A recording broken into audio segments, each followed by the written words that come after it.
Stallion, first of all, today's podcast is fire as we talk about how can I supercharge my IBC policy. But before we get to that, let me tell you about the dumpster fire I literally had to put out before our investment house went up in flames. So I'm leaving out the other night. The power goes out in our whole neighborhood. And as you know, I live at the very back of a little small community. It's got a gravel road. There's like 6 or 7 homeowners down my gravel road that's about a mile long. Nobody comes here. It's dead ends in my driveway. And I'm leaving out of the neighborhood because Megan's like, I don't want to try to cook by candlelight. Here, go get us something. And I'm about halfway up the road. I encounter like this 16, 17-year-old kid. I'm like, this is a little bit odd. What's he doing down here? And so I kind of whip around, and about the time he turned around in my neighbor's driveway, and I pulled up next to him and rolled down the window. It's like, hey, man, can I help you? And he's like, I'm trying to find my friend on Life 360. Have you seen like a black minivan? And I'm like, that's super odd. And I'm like, no, that's super I was like, there's nobody down here for that, you know, like you're definitely in the wrong spot. And so I go back to the house and thinking, I don't know what's going on here. Like, you know, is this just random occurrence? You know, my mind with all the crazy, you know, drama movies I watch, you know, comes to mind. I'm like, let me go load up a shotgun, right? Like, let's go Jason Bourne. Let's just be prepared, right? Like if worse comes worse, I was just going to be prepared. So I tell Megan, I was like, all right, we'll just watch out, make sure nothing's going on. But I'm going to go back up to the front of the neighborhood. I don't know if I'm going to end up leaving now to go get food or not, but I just want to go up to the front and just see what's going on. Maybe I can see where the power, like maybe there's a tree across the road or something. And I'm driving up the road. She calls me and she's like, Russ, there's a black car in my parents' driveway, which they live right next to us. So we live at the very back in like this like 30-acre compound just by herself. And she was going to walk there because they had a generator with a power on, but they're not there. And I'm like, what? So I turn around. I'm flying back, Joey. I'm like, it's on now. Here we go. Like this is about to be the time. This is officially Jason Bourne. This is the moment, which by the way, I left the shotgun at the house. I got a baseball bat. Yeah, like, what am I going to do? Right. You know, like baseball days come back.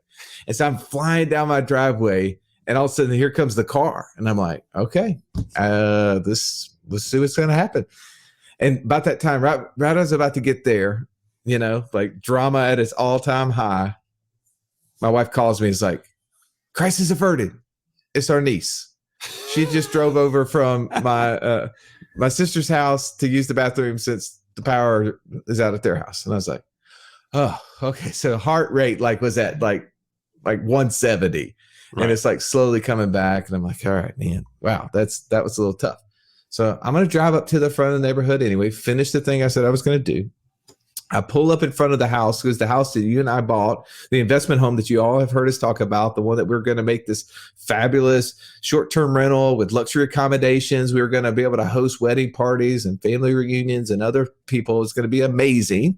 They got shut down, couldn't do it. We've had it on the market to sell. We actually have a buyer going to close here in the next 25, 30 days.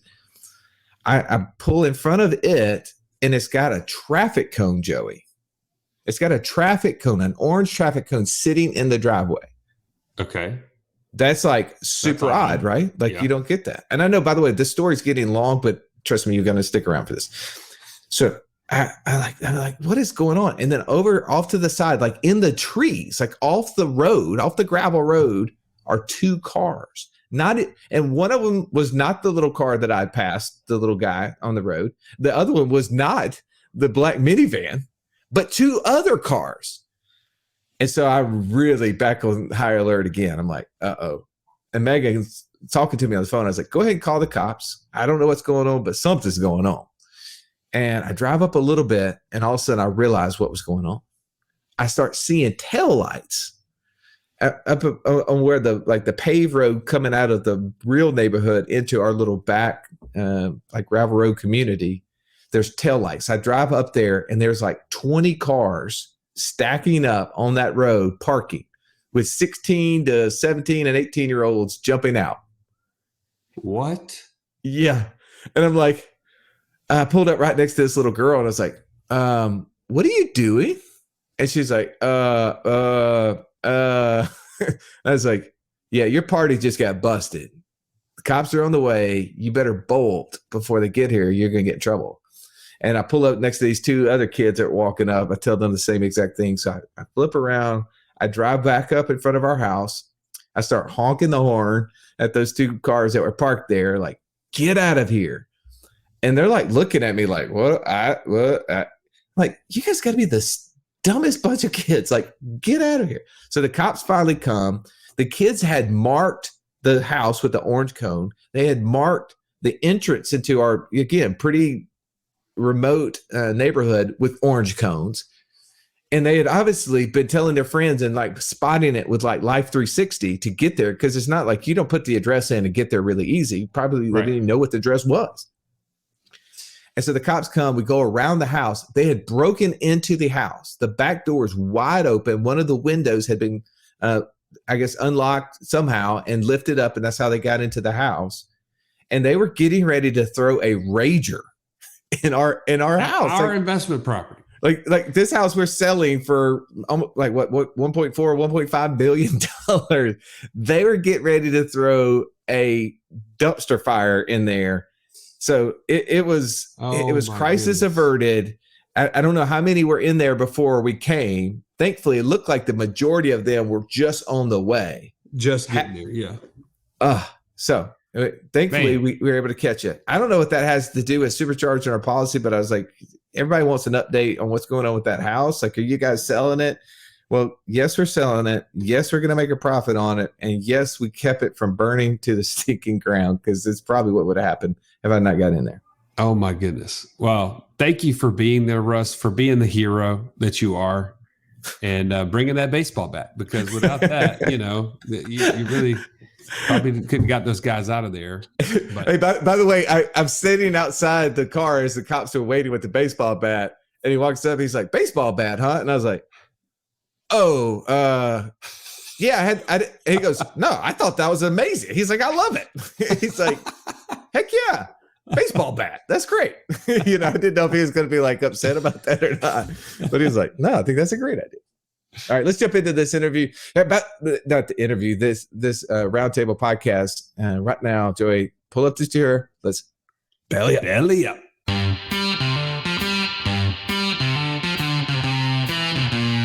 Welcome to the Wealth Without Wall Street podcast, your guide to understanding how to get out of the Wall Street rat race and start your own mailbox money lifestyle. Now, don't let these handsome Southern draws fool you. These financial minds are teaching our country to enhance savings, increase cash flow, and create passive income, all without the help of Wall Street. Are you ready to break through? Now here are your hosts, Russ Morgan and Joey Murray. Welcome into the Financial Freedom Roundtable, where each week we break down complex financial topics so that you can more easily understand them and, more importantly, take action on your path to becoming financially free. If this is your first time joining us, welcome.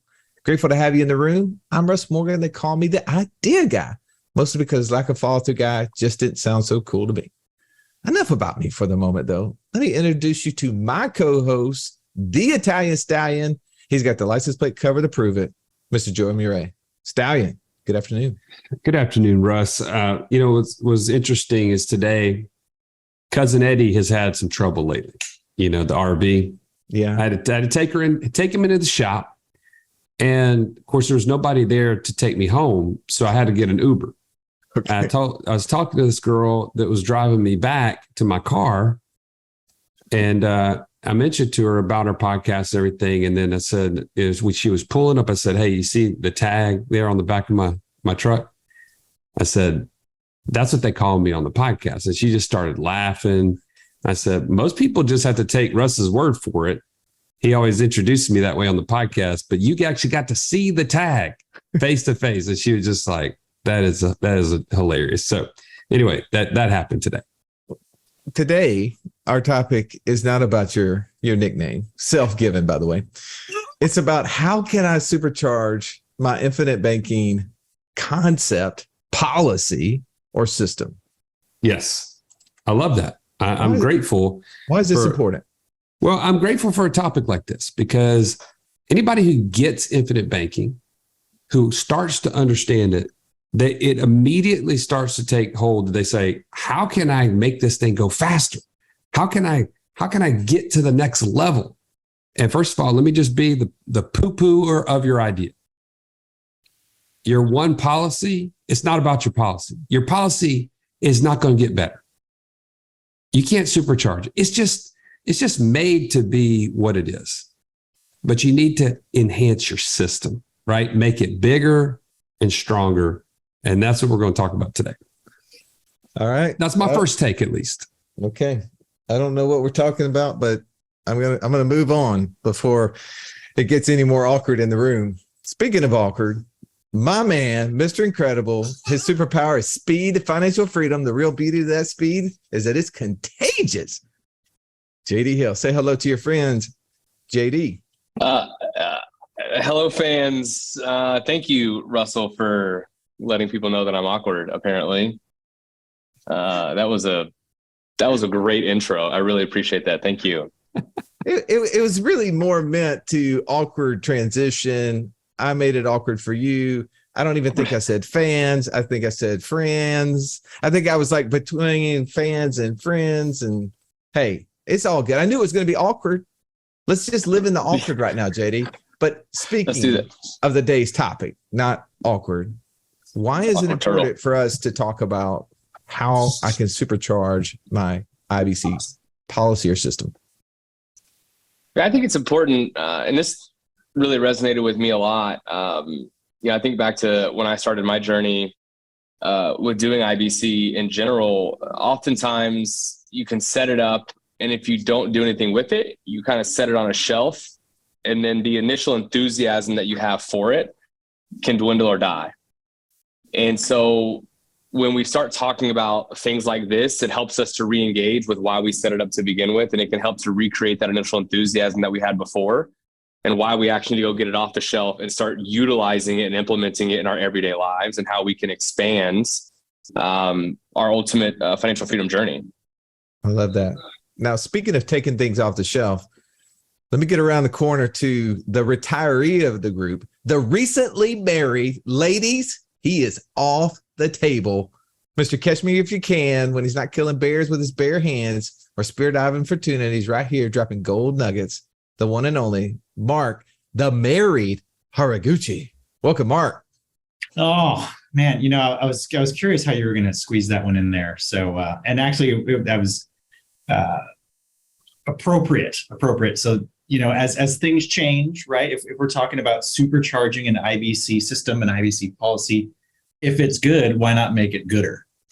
And in full on, I actually just thought about this. If you really are practicing the infinite banking concept, if you're implementing this in your day-to-day, how can you not be supercharging it? Because just the fact that you're doing it is going to create motion, which is going to get that wheel spinning faster and faster and faster for you. So if you're following it, if you're implementing it, you can't help but be supercharging it. I like that. All right. Before we all get into this, let me bring the last coach into the round table here. The true financial Sherlock Holmes of our day. No problem too difficult to solve. If I would just only known him earlier, I've been so much richer. Mr. Ernie Brown. Welcome, Ern. Hey, Russ. And thank you for letting me in. Glad to be here. It almost didn't get out there, man. I don't know what it is. It's like the cat got my tongue today. Thank you for staying alive long enough to bring me in. I mean, this is the moment of awkward. Let's embrace awkward today. Yeah, the only thing that could make this better would be an embrace. In an embrace. We have changed. Something has happened. I was doing a little bit of my own. I'm messed up in the head. I was doing my own research on supercharging, which when I think supercharge, I think of engines. I think of Fast and Furious, right, JD? I think of Vin Diesel and Paul Walker. I went to search supercharger, and all I found was Tesla chargers.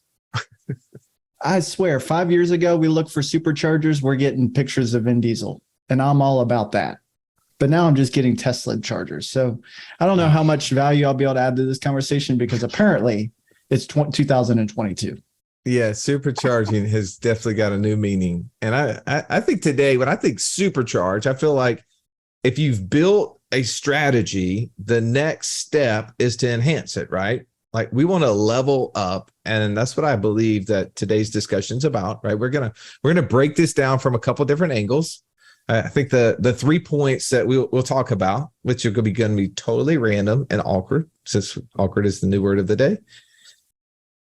Strategy number 1 is the man in the mirror. I think how we personally perceive that, what we may need to do or stop doing, right? Maybe continue to. How do we win with others? We had Matty J say that partnerships build championships. I think there's a lot of opportunity within that second point. And the third point is let's go to infinity and beyond here.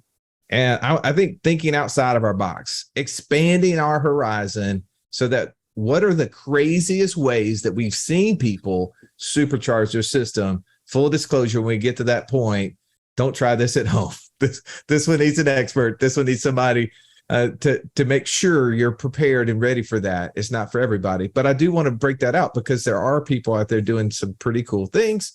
Even one of the people that's right here in this room has done one of those things, and we're going to have him share that with us. All right. First up, let's get over here to Mark. Let's talk about the man in the mirror, Mark. How do you perceive ways that we can take action or make things happen personally that can enhance or supercharge our policies? So for me, it was several years ago, and I was washing my car, and I realized, I've just been listening to music when I wash the car, and I thought, well, that's kind of a waste of time. So I stopped listening to music. Since I'll just about stopped washing my car too, but I stopped listening to music when I was washing the car. And I said, you know what, if this is going to take me about 20 minutes or so, why not listen to a podcast? Why not listen to something that can actually motivate my mind and stimulate me to start thinking about other things? And by stopping that one activity and shifting what I was doing during that time frame, that's what exposed me to some other ideas and got my mind thinking about, okay, what are some other creative ways that people are generating additional passive income?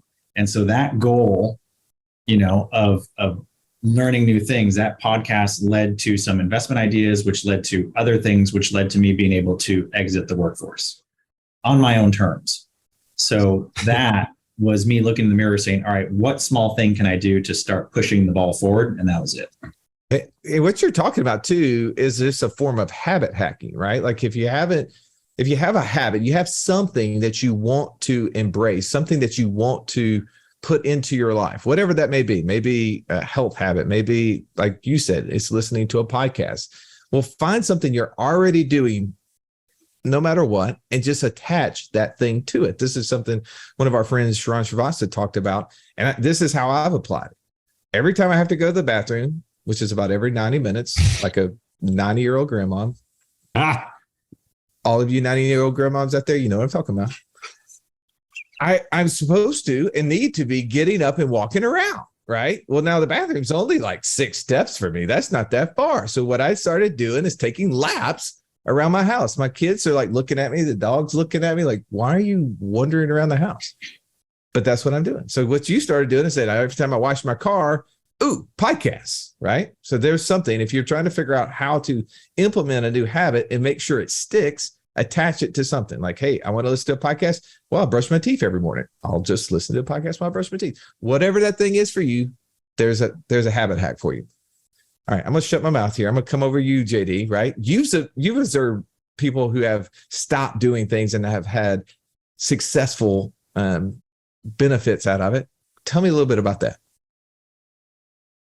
Yeah, this one's really fun to talk about. It's a lot more fun than your bladder issues that you're having. You should see a doctor for that.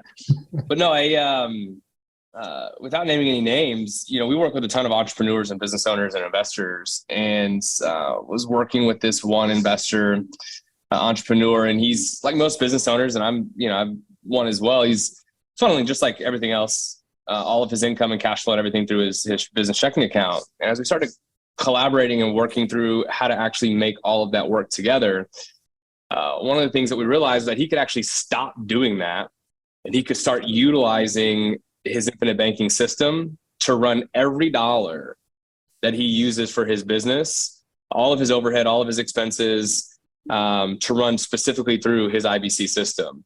And so we set up 2 separate policies where he's running over $1 million a year now through his IBC system for all of his cash flow. And it has completely and totally just revolutionized the way that he is now obviously operating, not just on the business side, but now he's obviously transferred that over to the personal side as well. I love that. And when you can take a look at that, right, you can start seeing opportunities, but you have to pause and take a look. Joey, you know about this, right? You know that there was a time in your life where you had to stop doing something that totally enhanced your personal infinite banking system. Tell me more about that. Yeah. So when I first started, I was just blown away by this idea that my money could be doing 2 jobs at once, right? And I said, the issue is I don't have enough of my money doing this. So where can I find places where money is just leaking out that I don't really know, or how can I maximize and optimize this? And so I stopped putting money into things like my 401k, like contributing, no more contributions to my 401k, because I realized that wasn't getting me closer to my goal. It was just being siphoned out of my cash flow. Well, that allowed me then to have additional cash to put into a new policy. I stopped paying debt the same way that I had always been paying. And I quit putting money into all these different silos that didn't have access. And so I've shared this on the show before, but my very first policy, just that Bunny Hill policy, was $2,000 a month. Well, by the end of the first year, I came back to you, Russ, and I was like, hey, Russ, what could I do it this way? If I did this money this way, could I start a second policy for that? And you're like, yeah. And then I came back to you. I'm like, okay, sweet. Let's do that one. And I came back after that. I said, could I do this? If I reallocated my 401k this way, could I do it this? You're like, yeah, you could do that. I'm like, Russ, why didn't you tell me this whenever I first started? I could have been so much farther along. And you're like, you weren't ready yet. You couldn't see it. You had to see it to really feel confident about doing it. And so, man, started saving over $60,000 a year in the first year just by stopping the flow of cash that I just gotten accustomed to. I think part of this too is there's a saying that Nelson Nash, the author of the Becoming Your Own Banker book, right? Where this whole concept of infinite banking really came out. He would say this is a concept that cannot be taught. It has to be caught. So the reason why we share this topic over and over again, after clarity, after having a real clear plan of what you want to accomplish, this is the first step on your path to becoming financially free. I think so many people miss it, right? It's not the sexy thing. It's not the thing that creates tons of cash flow. It's not a piece of real estate I could put on my Instagram page and show you how I just bought this thing, right? But it is the thing that will make all of those things happen and will continue to make those things happen. All right, Ern, you also had an experience where you had to stop doing something that helped you early on in your journey. Tell us about that. Yeah, well, I like what you just said. It reminds me where there's a lack of vision, the people perish. So we just have the benefit of sharing what we have found for ourselves and what we get to help other people to uncover for themselves. I hope this helps you. When I first started, a lot like Joey, it was, I need to stop thinking about money the way that I've been thinking about it. And so I learned about infinite banking. I said, all right, I want to put this in place in some level. So I wanted to start contributing a little bit of cash flow that I thought that I had and that I could think about putting towards this. But what I realized is that I was planning to start paying down my student loans as quickly as I could. So I thought if I could just get past this, I'll be able to do so much more. And so I had to reevaluate. Then I realized if I didn't do that, if I stopped that, I could add the dollars that I was going to put extra towards student loans into my insurance policy. So I was able to find immediately several $100s more a month into my first IBC policy. And what that enabled me to do was still not pay off the student loans, because I now see that as one of the best debts that I have. And it enabled me to catch a vision to start 3 more insurance policies past that. And much like Joey, radically increase my savings rate. But it also enabled me to much faster build the cash that I needed to get into the first deal. And that is altered the trajectory of my life by decades, I think, just starting with that one thing. I love that. Russ, I remember my dad specifically say to me, Joey, you gotta go to college. I don't want you to end up like me. And you know what my dad was saying is, in order for things to change, things have to change. You can't end up just like me. Well, I mean, we as parents, sometimes we take on the burden thinking about our kids and how we want something better for them. And we want to know, what will their future look like if I don't take action, if I don't do something different? See, in my house, I'm the role model. You're your kid's role model. And the buck stops with you. It's time to take action.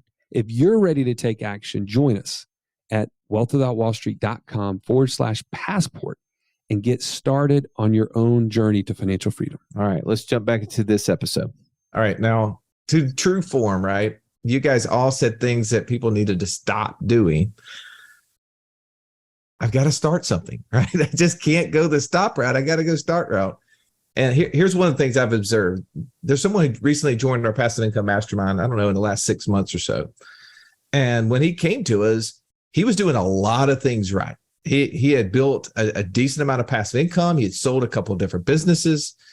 He had actually started down the road of putting 6 figures or more into his infinite banking system. But what he didn't have is a group of people who are at a higher level around him, challenging him on a daily basis. And so when he joined a money mastermind, he realized that, man, he thought his infinite banking system was a superpower, but it really needed a serious upgrade, right? Then what happened? He got on a call with you, JD. And after that call, realized the opportunity that sat before him and the things that he could do that could help him upgrade, right? He went from being level 1, where he had insurance policies on himself, to getting insurance policies in on his family, and then looking at how to expand that both into his business, but also into his investment opportunities.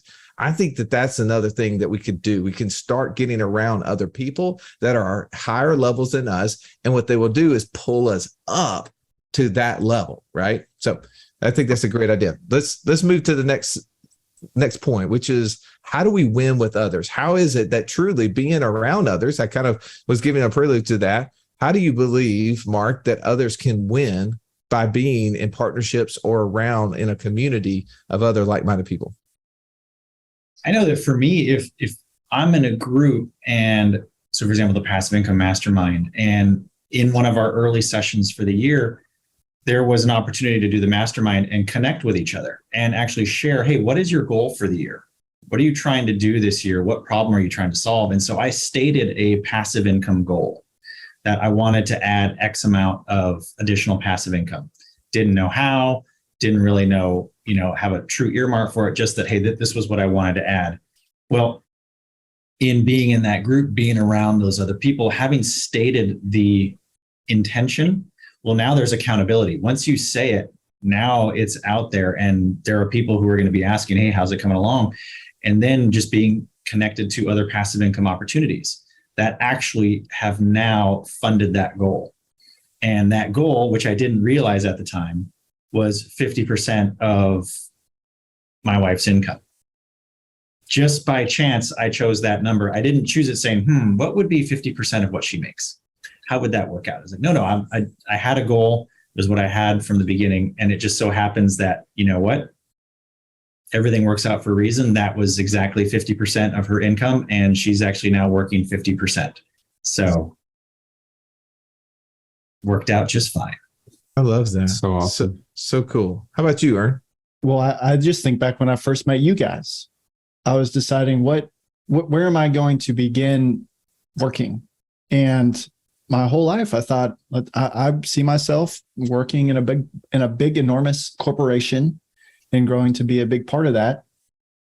And I chose to come work with you guys. Not that you have a small company, but when it was the 3 of us that day, I thought, all right. So I chose that, and that enabled me to every single day be around you guys learning.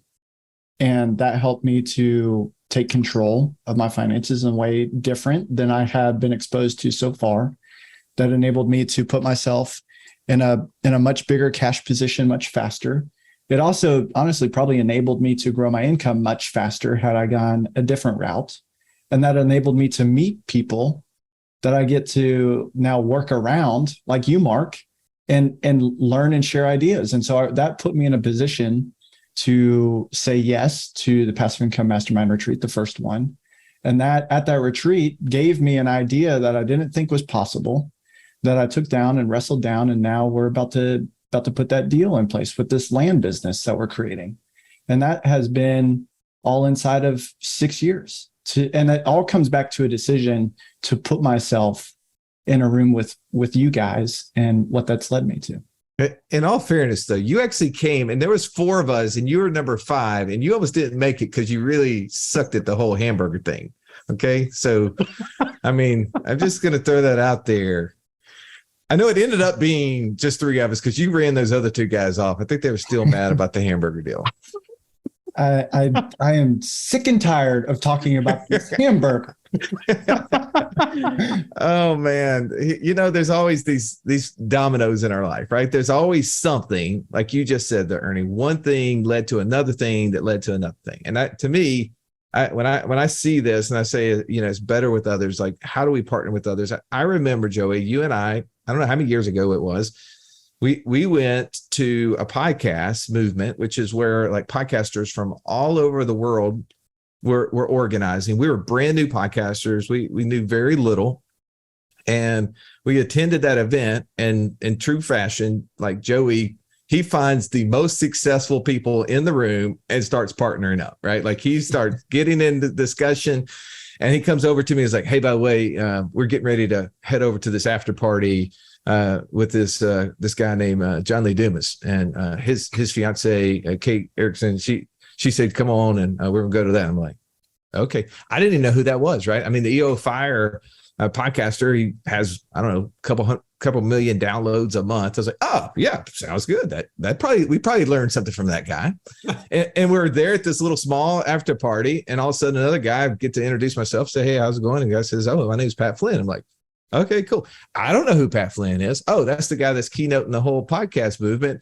He only started a podcast called Smart Passive Income and reports every single month how he brings in $200,000 to $300,000 a year or a month in affiliate passive income. And I thought, that's not a bad idea. We ought to figure out how to implement those things, right? So I went back after that one little thing, that domino effect, went back and said, what is it that we could learn from these 2 individuals? And one of the things that I really loved is that they both on their website were publishing how much passive income that they made every single month. And it was almost like, hey, I'm going to document this process and I'm going to be accountable to everyone around me to that. Well, to me, that's what helped me grow and supercharge my own passive income. But through that passive income growth, where did I funnel the cash flow? I didn't start consuming it. I started funneling it toward new insurance policies, right? My cash values and the premiums I was putting in just started stacking on top of each other. So I look back, just like you were saying, Ernie, it's amazing when we get around like-minded people, how they can push us forward. Joey, I'm sorry, I've stolen a lot of your thunder, I'm sure, but chime in here if you want to. Well, I'm used to it, but the deal is because of our partnership on passive income, it has just led to, as you mentioned, I mean, you hear us report it every month, we have excess cash flows that we didn't have before we started doing those things, and they have to go somewhere. So we have created premiums in excess of $100,000 just in our joint business accounts, right, that we've started as a result of this. And so I want to highlight that for you who are listening, that you're like, hey, I really am hesitant to get into passive income by myself. What about getting with other people, right? What about finding people that have better insights, experience, whatever it may be that you feel like you're lacking in, and partner up with them? Because that passive income you can create becomes a way that you can supercharge your own system. And I want to point out something specific to our Inner Circle members, or those of you that need to join the Inner Circle. Next month, we're going to be talking about investing with friends, right? Creating your own tribe. And that's Travis Smith is going to be sharing his platform that makes it super easy to do that. And Russ, I know you and I have talked to him and we're like, this is amazing. Can't wait to share it with people. If you're not part of our inner circle, jump on a call with one of these guys, right? Learn more about it and join up today. Go to wealthwithoutwallstreet.com/free call. You don't want to miss that call if you've been waiting on the sidelines to start investing. Yeah, that's a great way to be able to start partnering and investing with friends and family, right? That platform gives a lot of insight to that. We're going to go deep there. I'm excited about that. All right. Now, the last point, maybe the most exciting one, maybe the one that you decided, this is why I want to listen to this podcast, because I want to hear you jokers talk about how do I supercharge my infinite banking system? All right. Well, I got to put that disclaimer back out there. As a reminder, this is a moment where just because somebody else can skateboard off the top of their house, you shouldn't try it either. I'm going to say the same thing here. There's some ideas that are going to hit you and you're going to be like, whoa, I have one of those. I could do that same thing. But the answer is maybe not, right? We heard one of our mentors say this the other day. He said, the saying when you see somebody doing it and they're successful and you go, oh, because they did it, right? Because Ernie did it, because JD did it, I can do it. Well, no, that's bullcrap. You don't have the same experiences. You don't necessarily have the same surroundings. You don't necessarily have the same cash. You don't necessarily have the same opportunities. So don't just assume because someone did it that you can do it too. But what I hope will come from this is that it will open your mind to ideas. And I'm going to start with you, Joey, because we were talking a lot about infinite banking. Like you really went down the rabbit hole with me early on when you were just a client of mine, and you started attending even some of these mastermind events with people who just do infinite banking, right? And you were getting your wheels turning, and you came to me with this really crazy idea. And at first I was like, I don't know about this. And then I thought, this may be just complete genius. Well, as I mentioned, when I first started figuring this out, I was like, man, how can I get more of my cash at work in a system like this? It just makes sense. Like it's super efficient. And one of the places that my money was locked up in, you've heard us say this numerous times, my 401k had hundreds of thousands of dollars stuck in it. And now I realize that's a problem. Until then, I thought, man, I was really smart, putting money in a 401k, like I'm getting ahead. Yeah, no, it was not the case. And anyway, I started researching my 401k, looking into all the details behind it. How can I get access? Well, either I have to be buying a house, my first house, to get access to the money, or I have to leave my job. Like there's very few ways I could do it, or I could take a loan from it. And I remember thinking, I don't know if that makes a lot of sense. But I started looking at the terms. Well, I could take a 5-year loan from my 401k, and I could take up to 2 at any time. And it had to be a year after that I could start the second one, right?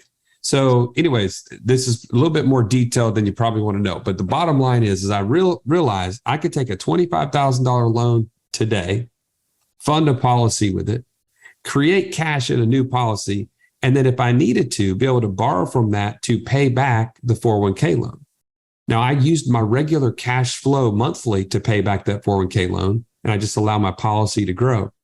The second year, I took out a second loan of $25,000 because the max I could pull out was $50 at any time. And I started the second year premium with that second loan from my 401k. And then I turned around and I paid off the first year 401k loan in whole. And bottom line is, it started a new policy that didn't exist. And it was there for me for windfalls in the future. So again, be careful with this. Don't go run out and do this. Make sure that you're thinking through all the details. But man, it was a way that I could create another policy, and I'm glad I did. My man, the ability to complicate the simple. Like you had a fantastic idea and you destroyed it. It was right there in your hand. You crumbled it up and threw it out the window. Can I clear this up for everyone as you're riding down the road? Can I just speaking of awkward, What did he do? What? Just tell me again. I mean, I know they're going to be like, oh, hold on. 15-second rewind. 15-second rewind. No, what? It was clear in my head. Okay. What was the thing that Joey did? Joey started an insurance contract by a loan out of his 401k. At the end of the year, he had some cash value, right? And he's making small loan repayments every single month because that's what was required with the 401k. He took some of the cash value out of the insurance policy. He took a loan against it and paid down on his 401k, which gave him more ability, as he said, to take another loan. So then he could pay his second year's premium. And now they have more cash value. And he just did that every single year until after 3 or 4 years, Joey, you said, I'm out of this place. I want to be an entrepreneur, right? Blowing the stump. Yeah. At that point in time, you had an insurance policy that had been funded for like 4 years. You had a little bit of a loan against your insurance policy, not against your 401k because you'd paid that down. And then you had a place that you needed to store some cash, right? Like most people, right? When we have a sudden windfall, and that could come in lots of different ways. Yours was you left a job and now you had access to this 401k. And you cut ties with that thing. You stuffed it in there. So good for you. I hope that helps you. All right, let's clean this up here. Mark, save this man, would you please? Because I know that you have been looking into a strategy and using a strategy over the last 12 months that I think is pretty amazing as well. Yeah, I was just waiting for Joey to say somewhere in there that he had a magic 8-ball, and asked the magic 8-ball, is this going to work?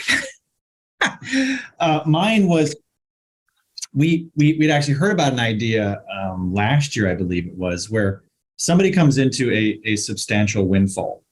And in certain scenarios, we've got this windfall, but we don't have the means or necessarily the structure to stuff it into a policy and then make a premium the next year, right? We haven't thought through it. We're not really sure how we can make that work, or we've got some other concerns. Well, there's actually some creative ways where we can actually take that windfall, plow it into a policy, and give you the time frame it takes to then go ahead and turn around, borrow against, generate passive income, and have that be in position to pick up and run with it from there.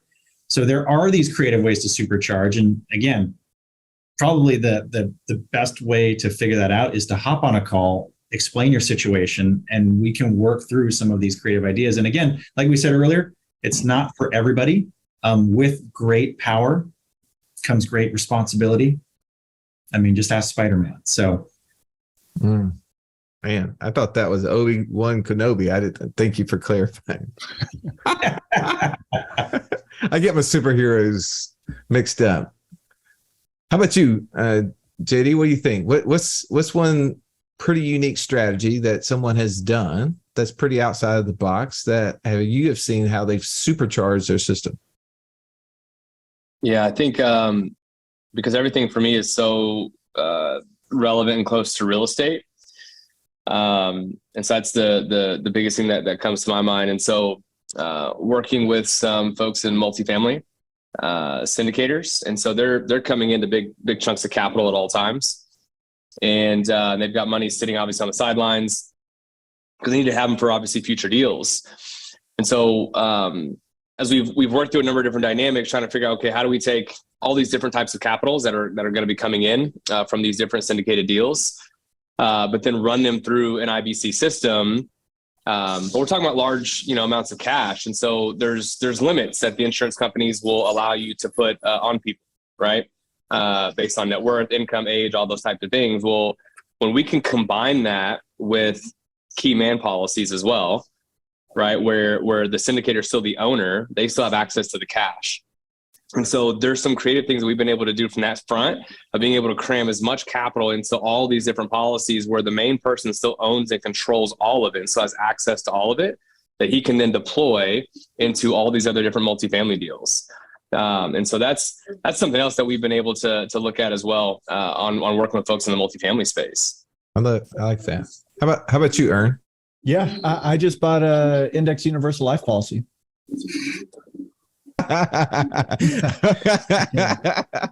Just oh kidding. man, Ooh. you did top Joey on confusion there. But at least it earns 7 to 12%, right? I'm gonna earn so much in this.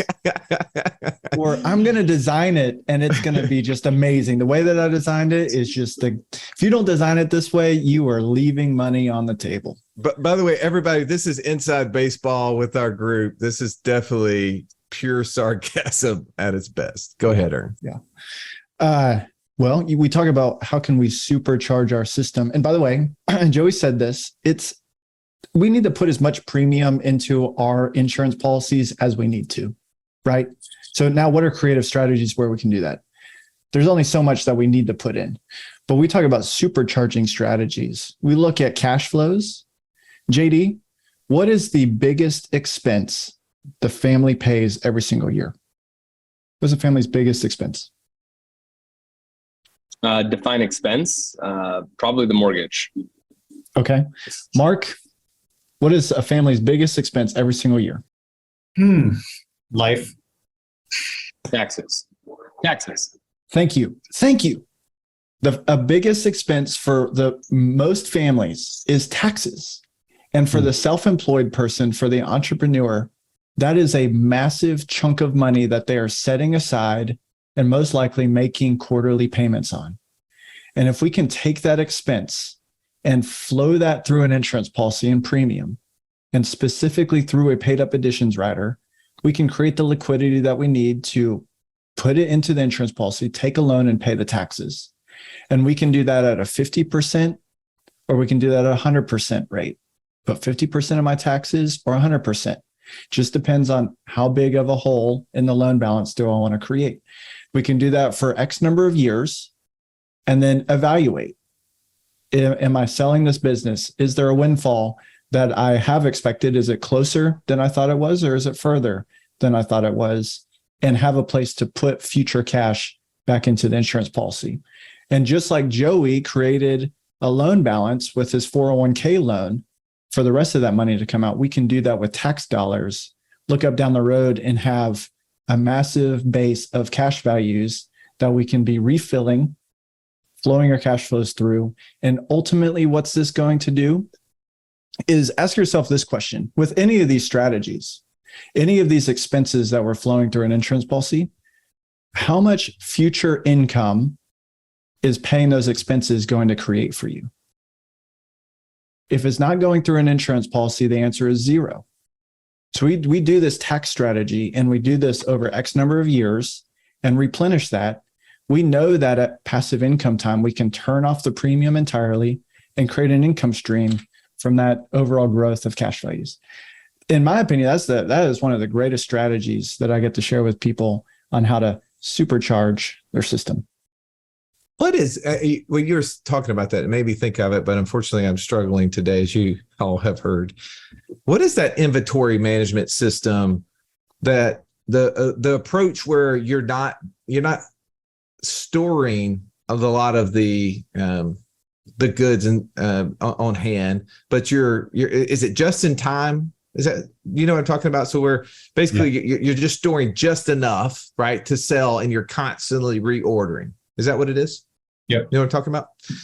I feel like how many people that were in the e-commerce space, right, in 2020 got burned through that strategy, right, by dealing in the just-in-time inventory management, where all of a sudden they didn't have access, right? And now their shipping times quadrupled, the cost of the shipping quadrupled, and the cost of the goods did too, right? So the ones that were prospering during that time had access to the goods right then and could sell them, right? Those were the ones who could accelerate their prices too. They were able to, because they had inventory, they could make it. I think, Ernie, what you were just describing too made me think about that. It just made me think about when we go into potential issues, which I think that's why this podcast is so important today, is do you believe that we're closer to a top or to a bottom, right? Do you feel like the next 6 to 18 months are an upward trend in our economy, a flat trend, or potentially a downtrend? Well, if you're a little pessimistic like I am, you're looking at it and you're saying, hey, there's a lot of things that have been off, but now they're all starting to happen together. And when you see these sort of things happening, you see interest rates rising, you see companies that are trying to buy down mortgages, if you will, on the properties they're selling for turnkey buyers, you start thinking about how banks are now lowering the rate in which they will lend against certain real estate properties or business projects. It makes you very concerned that maybe they are also reading that same thing that we are. So I think what you're telling us and what we're talking about here is when we're storing capital, what are we doing? We're not playing the just-in-time world, which I think so many of us do. We have a system that's so small that it doesn't have enough capital in it to take the big situations that happen in life. We are forced to go outside of it. All right, I'm going to leave you with one example. This is something that was actually shared recently with our group. We did a webinar, and the individual who was doing the webinar was sharing a strategy of how he was able to build some passive income and different things. And he was saying, hey, before I did this, though, I did this crazy thing where I wanted to put in, I think it was $300,000 into the insurance policy. And I knew that I was going to have a chunk of money to invest into this asset. And I didn't think it would happen quick enough for me to be able to get the insurance policy funded and then turn around and take out the loan to be able to do the deal. It was going to be too close of a time window with like a couple of weeks. So what I did is I went to the bank against my credit and I took out a loan, an unsecured loan. That's pretty stinking crazy right there. And I funded my insurance policy with the loan, but I only did that because I knew that the investment I was just about to make was about to start cash flowing and I was going to have a place for it. And I didn't want to miss out on one, not getting the insurance policy in force, and two, being able to get that investment in place so I could start creating the cash flow. And he showed us, Joey, an amazing case study of what he's been able to do by using that. Again, extreme example, not for everybody, but I love the creativity of what a mind starts to think about how we can supercharge our own system given our own abilities and parameters. Well, right. And just Russ, I'm going to add this. The result of that action, this was the most powerful thing that I think he said in that example. By him supercharging that policy on the front end, which is what we're talking about today, right? All these things are ways that you can supercharge your system. But by him taking that step and doing that, the result was when he was age 70 to 90, that one policy was going to create an additional $100,000 a year in tax-free passive income to him. Okay, outside of the investments that he was using this policy to create, which were in the neighborhood of $280,000 a year, just those. He was adding an additional $100,000 a year. That's where I think that this comes home to roost is, what are you doing to maximize your system? And what is the result that you're missing if you don't take that action? So anyway, that's my, I'll let that be my final take. How about that, Russ? I love that. All right, Ern, final thought. I'll take $100,000 a year of passive income just by adding the infinite banking process to what I'm already doing. Sign me up. All right. Come see me tomorrow. We'll get the paperwork in order. As long as you can help me. JD, final thought. I think as people were listening to this, they were probably looking for some, little hack on what they could do differently to their policy or to their next one. And I think there's a lot of posers in the industry, I'll say it, wow. that over sensationalize IBC to try to make it something that it's not. And the reality is that supercharging your IBC is what is it going to take to get you closer to financial freedom? How can I use my system to get me closer to financial freedom? And so if you're out there listening to people that are overly sensationalizing IBC and adding all these extra widgets and trinkets and different vernacular to make it sound super sexy, run as fast as you can, because those folks are posers. Mark Haraguchi. What is yes, Alex? Is that the quick? Yeah, of course. Supercharge your system, absolutely. And again, remember, It's the infinite banking concept. The name of Nelson's book is Becoming Your Own Banker, not getting your life insurance policy. And so it's an infinite banking concept. And if you can implement the concept, catch the concept, implement it in your day-to-day, you will by default begin to go faster and faster. And just like Ricky Bobby said, I want to go fast. I want to go fast. No doubt. All right. So we broke this down for you today. We talked about the things that you can stop or start doing by just doing some self-introspective that may help you find cash flows that you hadn't even considered. Secondly, we talked about how you can win by being around others and gave you great examples of those. And then lastly, we did throw in some kind of craziness, a little bit of outside the box thinking, some opportunities of ways that people have been able to build their systems that maybe create an idea in your brain that maybe that you'd never even considered because you got to hear. Well, we're so grateful that you were here. Thank you for listening. As always, if you haven't already taken a chance, rate, review the show. That's how other people find it. That's how we beat the big corporate algorithm. As always, have an amazing day. This has been the Wealth Without Wall Street podcast. Don't forget to subscribe to the show to break free of the Wall Street mindset and begin building wealth on your own terms in places you understand so that your wealth will never run dry. See you next episode.